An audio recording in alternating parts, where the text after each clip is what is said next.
Olá pessoal, nós estamos aqui no cartório eleitoral de Acará com o diretor do cartório, o chefe de cartório, Dr. Haroldo, e ele vai falar algumas coisas para nós com relação ao andamento das eleições. Por exemplo, Dr. Haroldo, quais são o período que abrange a preparação das eleições? A preparação das eleições ela já começa bem antes, né? Ao contrário do que todo mundo pensa, a nossa preparação já começa a partir da metade de julho. Então tem toda uma logística por trás, né? A gente tem toda uma preparação de sistemas, preparação nossa, preparação para os candidatos, partidos, tem toda uma resolução, né, que abrange, cerca bem esses procedimentos. Inclusive tem a resolução que é hoje em dia a resolução do TSE 23669, né, de 2021, que ela cerca todos esses procedimentos que são feitos das eleições e todos os atos preparatórios, né, a resolução de atos gerais da eleição. Então a gente segue ela começa a percorrer, né, a partir do dia 23. Os procedimentos mais intensos mesmo começam a partir da metade ali de julho, né, que é quando começam os registros de candidatura, os processos, né, de registro, e logo depois vem a propaganda eleitoral, né, então leva ali entre 30 a 45 dias esse período de registro de candidatura, para começar também o período de propaganda eleitoral, entre outras coisas que a gente faz a preparação. Então, o período intenso mesmo começa a partir da metade de julho. Mas se a gente for pegar bem antes, nós temos o fechamento de cadastro que acontece em maio, né? Primeira semana de maio já tem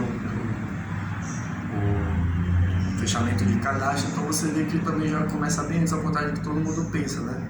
Então é bom o eleitor, né, conhecer um pouquinho mais, ler a resolução, ou perguntar, né, para algum servidor da Justiça Eleitoral para se informar, né?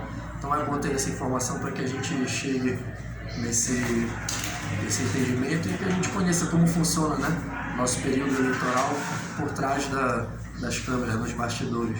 Então, sendo assim, é um período de mais de 6 meses, né? Porque tem desde o mês de maio, né, onde há o fechamento de cadastro eleitoral, né? Então, mais de 6 meses, basicamente, a preparação de uma eleição, né? Exatamente. Quando começa, na verdade, o ano eleitoral, né, ele tem um calendário muito extenso e de muitas datas importantes. Então, quando a gente entra no ano eleitoral, né, nós que somos servidores, já sabemos que vai ser um ano em que a gente vai ter muito trabalho, que a gente, às vezes, fica bem mais no fórum eleitoral e nossos trabalhos do que na nossa própria casa com a nossa família. Então a gente já se prepara psicologicamente, fisicamente, né? Mentalmente, a gente já fala, olha, ano eleitoral. Mas então, assim, a gente já tem essa preparação toda, né? Então assim, você vê que é muito trabalho. Quantas pessoas aproximadamente estão envolvidas em todo o processo, entre preparação de urna, transporte de urna, pessoas de modo geral que trabalham diretamente nas eleições só aqui no cartório da 94ZE? Daqui do município, né, da 94, da eleitoral 94, tem, para você ver, né, a gente já dispõe de um pessoal maior, né, dentro desse período. Então você vê que são muito mais pessoas trabalhando. Normalmente aqui acho que a gente tira por base de umas 20 pessoas no mínimo, né? Incluindo os motoristas? Oi? Incluindo os motoristas? Não, excluindo os motoristas. Esses acho que são apoios que chegam depois, né? Então você vê que aqui a gente tem de praxe mesmo, normalmente 6 servidores, mas que quando vai aproximando o período eleitoral, as datas importantes, vai sempre acrescentando mais gente. Então vem apoio do tribunal, vem os técnicos de urna, técnicos de satélite, entre outros. Bastante gente, né? Então requer uma demanda muito grande de pessoas. Então, essa questão dos técnicos que o senhor mencionou aí, quantos são os técnicos de urna e quantos são os técnicos específicos de transmissão, que são os técnicos de satélite, que trabalham na 94 ZE? Esse ano a gente veio com um quantitativo maior, né? Cada vez que passa, né, a cada exercício, a cada eleição, a gente demanda de uma mão de obra maior, né? Então você vê que hoje, pela questão da informatização, questão da celeridade, transparência, aí isso exerce muito mais trabalho, né? Então a gente precisa de mais mão de obra. Então hoje a gente dispõe de 10 técnicos ao total, né? 4 técnicos de UNA e 6 técnicos de satélite, que são responsáveis pela transmissão. Nesse período aí, se por exemplo, na hora da votação der um problema numa urna, o que é que pode ser feito? Olha, a gente depende do problema, né? A gente tem inúmeros problemas que podem acontecer e que a gente espera que não aconteça. Então nós temos uma planilha, uma cartilha que a gente passa para os técnicos, temos treinamentos intensos durante esses meses das eleições para os técnicos, de todos os problemas possíveis que podem acontecer. Assim, graças a Deus nunca aconteceram todos e na verdade nunca tivemos um grande problema em relação às urnas. A gente sabe que nossas urnas elas são muito bem preparadas, inclusive pelos técnicos, revisadas. Temos cerimônia de preparação de urna, de lacração, dias antes da saída das urnas, para as sessões a gente tem a preparação da cerimônia, né, de visual, né, das urnas, para ver se está tudo ok, questão de data, horário. Então, assim, a gente nunca teve um grande problema em relação às urnas, mas se tiver, nossos técnicos sempre estão bem preparados para atender a população, para atender o mesário e vão se dirigir imediatamente ao local para que seja feita essa reparação das urnas. Isso. Então, de toda maneira, se der um problema em uma urna, tem outra para substituir? Tem sim, chamadas urnas de contingência. Caso dê um problema sério, né, na verdade a gente tem toda uma preparação antes de partir para esse ponto, né? Se caso der algum problema na bateria, a gente troca. Se der algum problema na bobina, né, de papel, a gente também consegue fazer a manutenção.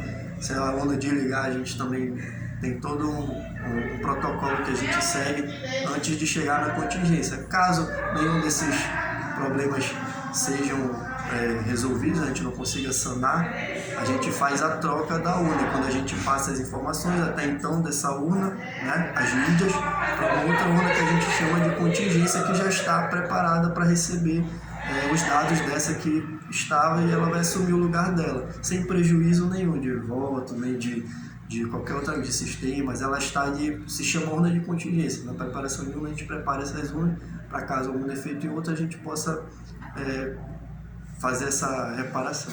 Então isso aí deixa com que o eleitor possa ficar tranquilo. No caso, vamos dizer, 10 horas da manhã ele está votando, aí deu problema na urna, os votos anteriores não serão perdidos, eles serão recuperados na mídia que passará para outra urna, é isso? Exatamente, sem prejuízo nenhum, porque a gente vai passar, assim, o grande foco não é na urna, e nas mídias. As mídias que estão recebendo os votos, elas que deixam aptas também para a votação, então a gente passa essas mídias, que é a mídia de resultado, que é onde os votos que foram computados ficam, e o flash de votação, que é o que tem os dados que permitem a pessoa votar naqueles candidatos que estão aptos. Então a gente passa esses problemas de contingência e tudo que estava nessa urna vai para essa aqui. Então não é na urna que fica, o foco é nas mídias. Então não tem por que ficar preocupado, pode ficar tranquilo. Isso tudo também é nas cerimônias que a gente faz antes, né, que precedem o dia do pleito. Nós explicamos muito bem e é aberto ao público para que o eleitor venha, conheça e participe também. Tem sessões de treinamento, tem sessões onde o próprio eleitor põe a mão na massa ali para poder conhecer um pouco mais, fazer perguntas. Então, nessa parte, há a transparência, né, que é o que eleva a nossa democracia. Isso aí, seu Haroldo. Então, doutor Haroldo, nós vemos aí que realmente é um trabalho enorme, né, para preparar as eleições. E nós vemos aí que demanda muitas pessoas. Por exemplo, quantos carros mais ou menos é utilizado, veículos são utilizados entre carros, lanchas e barcos? Há esses veículos que são utilizados no município? Sim, com certeza. É a nossa logística, né? A gente tem duas logísticas, que é a de entrega e recebimento de urna e o recolhimento de mídias também para a questão das transmissões, né, do resultado. Então, se a gente for fazer uma contagem só no nosso município, você tem uma base aí de uns 40 carros e motos para cima. Então, você vê que a imensidão, né, a extensão do nosso território, ela é muito grande. No Pará, né, os municípios do Pará, né, têm suas peculiaridades, e o nosso não deixa de ser diferente. Então, nós temos aí toda essa mão de obra, esse esses automóveis, né, que fazem parte da logística do nosso município. Ok, doutor Haroldo, muito obrigado por esse esclarecimento para as pessoas, né? Eu espero que você que esteja do outro lado da telinha aí possa entender as dificuldades que é preparar uma eleição. Mas se você gostou, vai logo dando aquele joinha aí no vídeo. Mas a última pergunta, doutor, qual é a previsão para o encerramento das eleições 2022? Pois é, com todo esse trabalho que a gente tem, com toda essa logística que nós fazemos junto com os servidores, né? Então, a gente tem uma previsão aí de umas 7h40, 8 horas. Lógico que, infelizmente, às vezes essas previsões acontecem, ocorrem alguns problemas, como a gente teve exemplo da eleição passada, em que 7h10 faltava, acho que, uma urna ali para a gente fazer a transmissão. E, infelizmente, ocorreu aquele problema, né, devido ao nosso território, né, às vezes a gente não conta também com a natureza, então a gente não sabe ao certo, mas lógico que com todo esse trabalho a gente tem nossas previsões e que geralmente são corretas, então acho que entre 7h40 e 8 horas, se tudo der certo, vamos torcer, acho que a gente já tem totalização no nosso município. Mesmo porque, doutor, se previsão fosse precisa, né, todo mundo ganhava na Mega Sena, né? Exatamente, apostas para essas milhões.